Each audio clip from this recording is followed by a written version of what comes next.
Welcome to the Recruiting Masters podcast brought to you by the CFC Insider. We're Katie and Clint. Typically, Clint's not with us today. It's just me and Quincy for another CFL Draft edition. Quincy, how are you?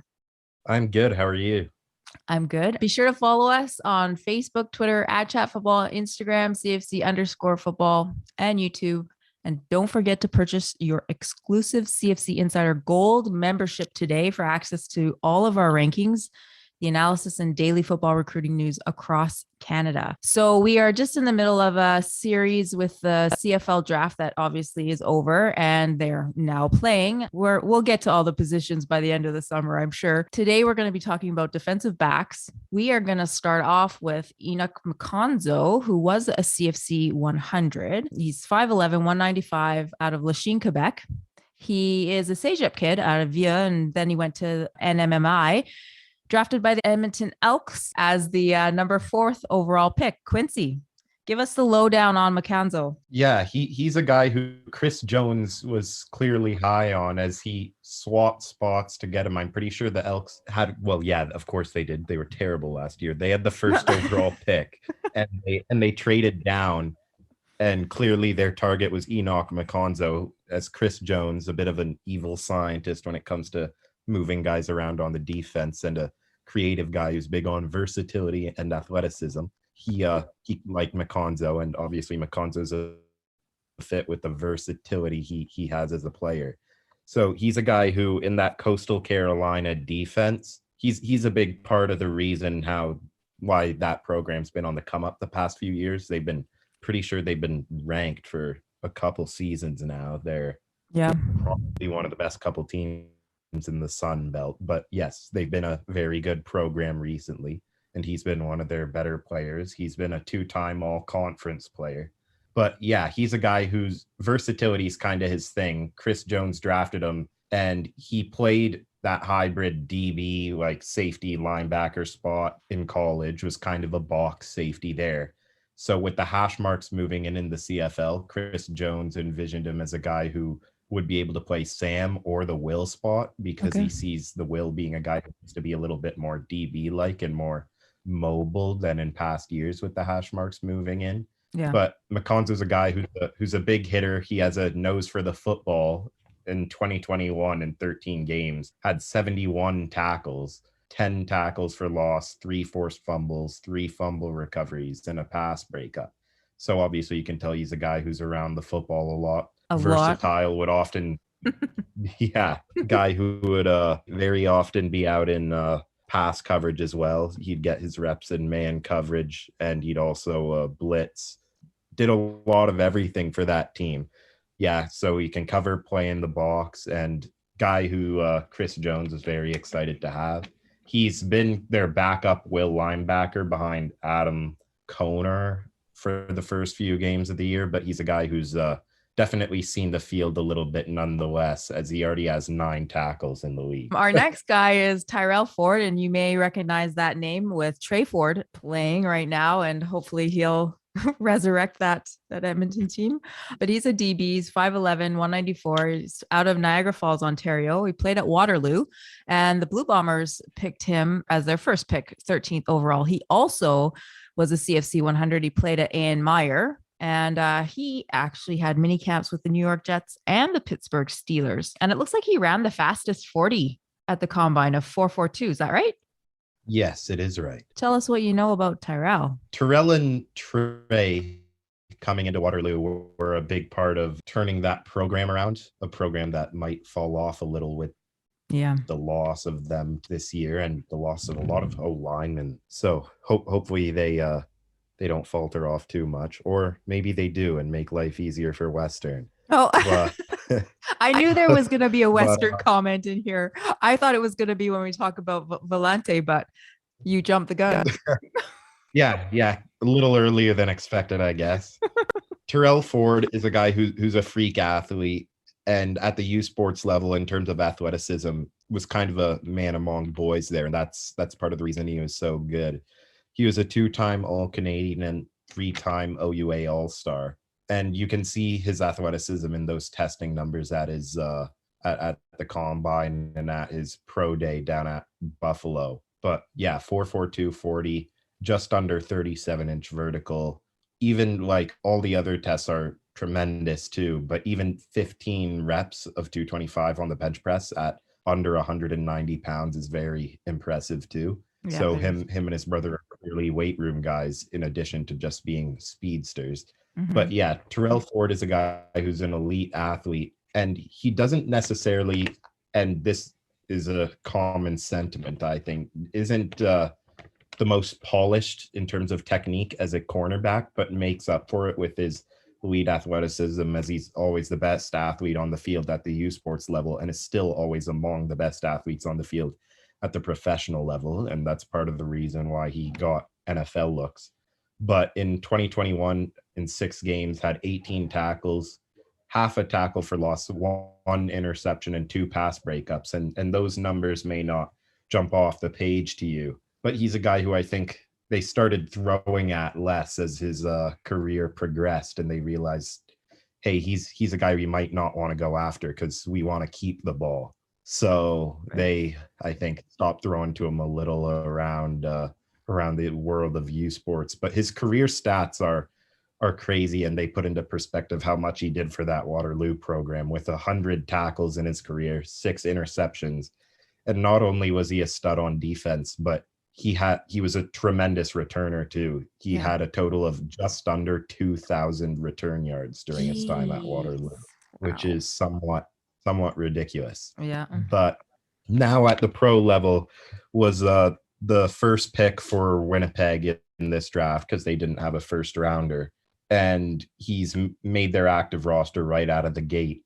But more notably, they recently released Taekwon Glass, who was one of their starting cornerbacks opposite Winston Rose. Okay. And they promoted Mario Houston to be their other starting corner. So now they have Rose and Houston as their 2 starting corners, with Ford left as the only other corner on the active roster. So that releasing of Taekwon Glass clearly shows being comfortable with Ford as your lone backup corner and next man up. So he's a guy who has a promising career ahead of him at this level, and I think who will only get better as his with his athleticism. Once you clean up his technique even more, he could be a force to be reckoned with. And it's also funny how he made the active roster over Patrice Rene, who is on Winnipeg's practice roster.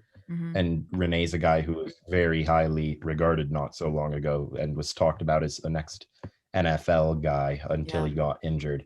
But it's funny to see how Ford's kind of jumped him, and Ford is one of the next guys up when it comes to hopefully more Canadian cover men in the league. The next guy that we're going to talk about is somebody that I haven't had no idea who he was, and for good reason. Dimitri Royer, 5'11", 200, out of Clearwater, Florida. He went to Clearwater Central Catholic. He does hold a Canadian citizenship through his father, who was a former hockey player from Quebec, who then settled in Florida. But Royer went to Charleston Southern University and then Western Illinois, and he was picked by the Calgary Stampeders in the 3rd round.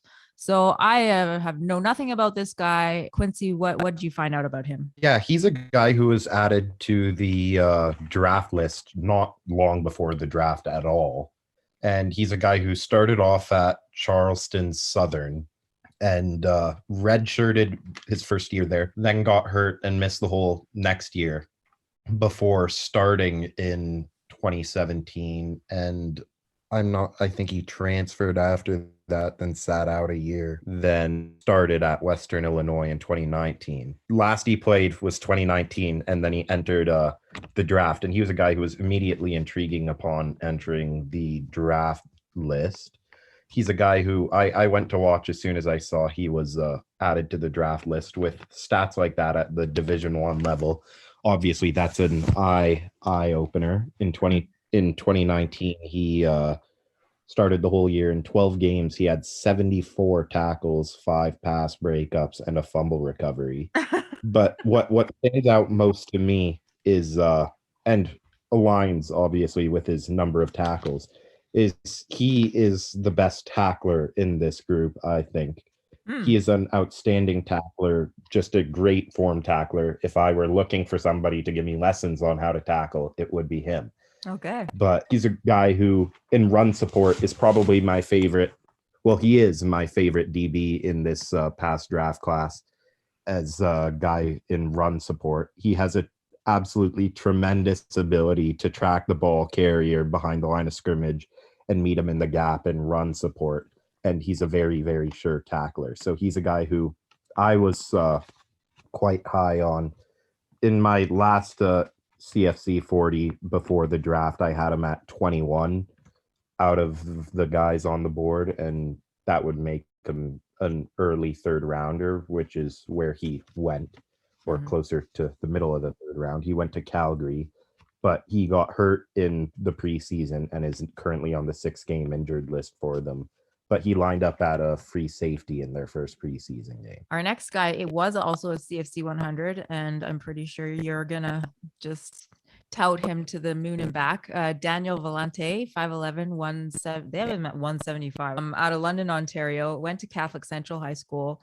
Then he went to Western, and then he was the 31st pick with the Ottawa Red Blacks. I'll let you just give him all the kudos, Quincy. Well, he's a guy who I could talk about all day, and that's not just because he's a Western guy and I know him, but he's a guy who truly, since the first time I stepped on the field with him at training camp last year, I was very, very impressed with him from the first time I saw him, and I hadn't heard him talked about that much in terms of next year's CFL draft at the time. Yeah. And maybe that's because they're a year off before that. But I knew this guy was going to be a guy who was going to be big time in next year's CFL draft, which he ended up being. He's a guy who on this list of guys, to me, he's the biggest X factor player there is on this list. And I know that's what a lot of guys referred to him as around Western's football team is an X factor player. There's really no words to describe him. If I had to pick one word, it'd be just a playmaker. Okay. He's a guy who's all over the field all the time, making plays when you need them. Big time player. I'm pretty sure he was the defensive MVP in both the Vanier Cup and Yates Cup. So he's a guy who shows up in big moments and makes plays, gets turnovers when you need them. He's a 2-time All-Canadian. And this past year in 2021, in 11 games, he had 54 tackles, which I'm pretty sure was team leading, 2.5 tackles for loss, 2 sacks, 5 interceptions, a pass breakup, 2 forced fumbles, and a fumble recovery. So he's a guy who's just all over the field, as his stats suggest. He's a guy with tremendous acceleration and great range at the free safety position. He's a guy who's always a threat to pick off the ball, can get picks all over the field, not just as a guy like in a 1-high formation or playing like a middle third. He's a guy who can play all over the field and still make plays, as you can see when you watch his highlights. Yeah. And what stands out a lot with him too is not only does he have great range and pass coverage, but he's a guy who, and why I struggled to say I thought Royer was my favorite DB in run support, because Valente's a close second despite being just over 175 pounds. Oh, he is. He's a guy who comes down. Yeah, he's not that big. No. And I think that was part of the concern with him, and he could have probably gone even a little higher if he were, say, 10 pounds heavier. He's a guy who comes down full speed and run support and he's fearless. But he's absolutely flying down the field in run support, and that's part of the reason why he led our team in tackles from the DB spot he played. Despite only running a 4.68 40, he's a guy who has great acceleration and plays faster than that. He's a guy who's plays full speed all the time, and I cannot stress enough just how much of a playmaker I think this guy is. Have a bit of a crush on the way this guy plays football. Drafted by the Red Blacks at 31st overall, it also shows how big the Red Blacks were on him, because they already have Antoine Pruneau there. They have Justin Howell there. They picked Alonzo Adai last year, and they signed Ty Cranston in free agency. So I'm not really sure why they feel the need to have 5 good free safeties on their team, and 5 guys who could all be starters in this league. Maybe Valante is a year 2 away, but he's a guy who I firmly believe will be a multi-year starter in the CFL at the free safety position. But yeah, that Cranston signing in Ottawa made no sense to me. But I don't know why they feel the need to have so many free safeties. But I believe Valante is a guy who will be a starting free safety in this league. Same thing with Alonzo Adai, obviously. Pruneau's kind of getting old now. Justin Howell won the starting free safety job there. And Ty Cranston is like the guy who was starting in Montreal last year, and they signed him to come over, just have him as like their fourth string free safety. So I don't know what their plans are, but they have multiple starting caliber free safeties, and I don't know what they're going to do with that. But our next guy is Adrian Green, 6'1", 185 out of Scarborough, Ontario. Again, not a guy that was ever on our radar. He went and played at St. Mary's and was picked by the BC Lions as the 32nd pick, in the fourth round. And his like combine numbers are not bad. Like, he's pretty athletic. What do you have to say about Adrian? yeah, Adrian Green is a guy who was a big riser in combine season coming into the draft. And he doesn't have eye-popping stats. In 2021, he was clearly hurt for a couple games, but in 4 games, 13 tackles and a couple pass breakups.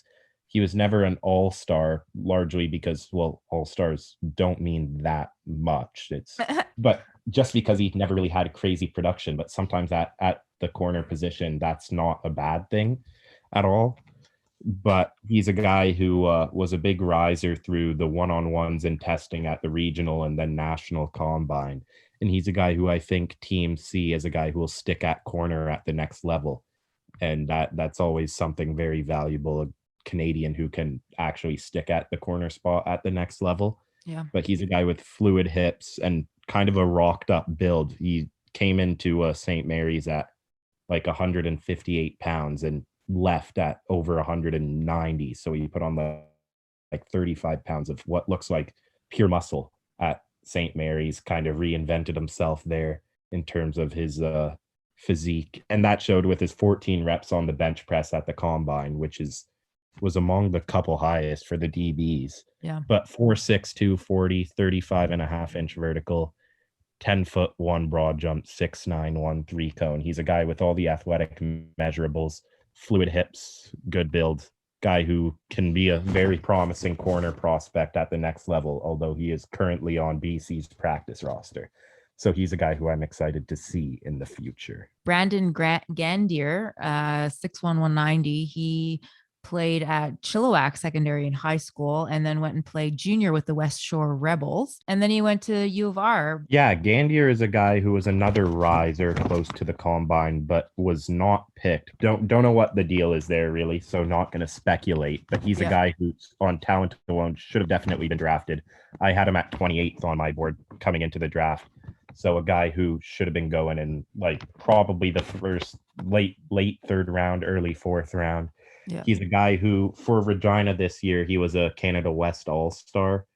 And he was a guy who Regina moved around to always cover the other team's number one receivers. So whether they had a waggle and they're playing in the slot or they were out wide, he showed the versatility to be able to cover both those spots. He's a guy who's physical, maybe sometimes a little more physical than he should be, but most of the time works out for him, as we're talking about him very highly, and he's a professional prospect. Yeah. So in 2021, he had 22 tackles, an interception, and 3 pass breakups in, I believe, 6 games.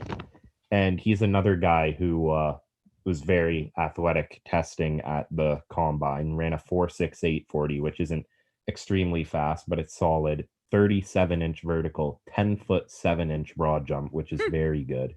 8 bench press reps, which is enough.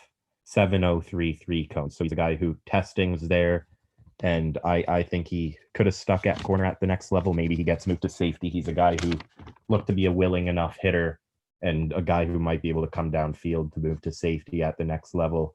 I don't know, but for now he's a free agent, and I assume he's going back to play another season at Regina, so we'll see how that unfolds. Jayden Dahlke is next at 6'1", 203 pounds out of Leduc, Alberta, played at Leduc Composite High School, and then went and played with the Golden Bears at U of A. And the Saskatchewan Roughriders picked him in the 6th round, 54th overall, and he is a CGFL player, played for the Edmonton Wildcats. Talk to us about Dahlke. Yeah, Dahlke's a guy who was a two-time All-Canadian at Alberta, so he has some accolades to his name.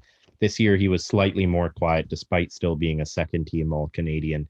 In 5 games, he had 30 tackles, so racked up tackles, but only played 5 games and 1.5 tackles for loss. And he was a guy who, coming into the draft, I thought was a little overhyped, but then when draft time came, didn't get enough hype. Yeah. Going, I believe, 54th overall to Saskatchewan. I think he should have been a lot higher. I think he should have been in like the 4th round rather than the 6th round. But yeah, like I just saw talks of him being a guy who should go in the 2nd round. And I'm like, no, that's way too early. But then he ended up going way too late to me. So I thought he was a guy who belonged closer to the middle there in round 4. A guy who played free safety for Alberta and is a guy who's good in run support, great tackler, a big hitter, but lacks the range, in my opinion, to stick at free safety at the next level. And that was kind of my thought on him. And that's why I thought he might be a bit of a tweener at the next level and why I wasn't so high on him. Yeah. But still pretty high on him. Just all relative. And he came in, ran a 4.86 40 at the CFL Combine. So you see, he's not the fastest guy, not the most athletic guy. 31-inch vertical, which is solid. 9.8 broad jump is solid. 11 bench press reps is pretty good for a DB. But he's a guy who's made Saskatchewan's roster, actually, despite being a 6th round pick. And he's a guy who I think will be a great special teamer in the league for multiple years. I'm not sure I see him ever being a full-time starter because I don't think he has the range to play free safety. Yeah. And I'm not sure he has, well, I guess he could potentially be a guy who fills gaps when players are injured at the linebacker spot. He's been listed on the depth chart as a backup Sam linebacker and a backup free safety.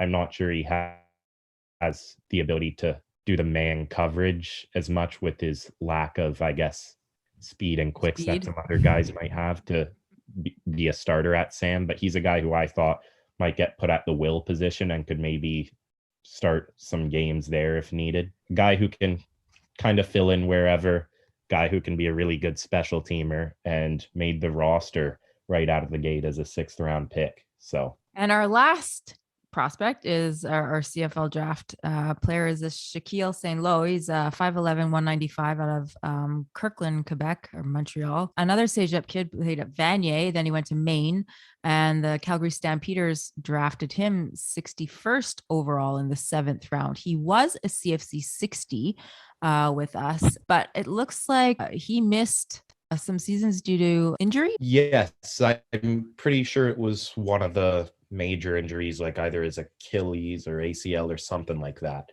Yikes. Neither good, but something not good.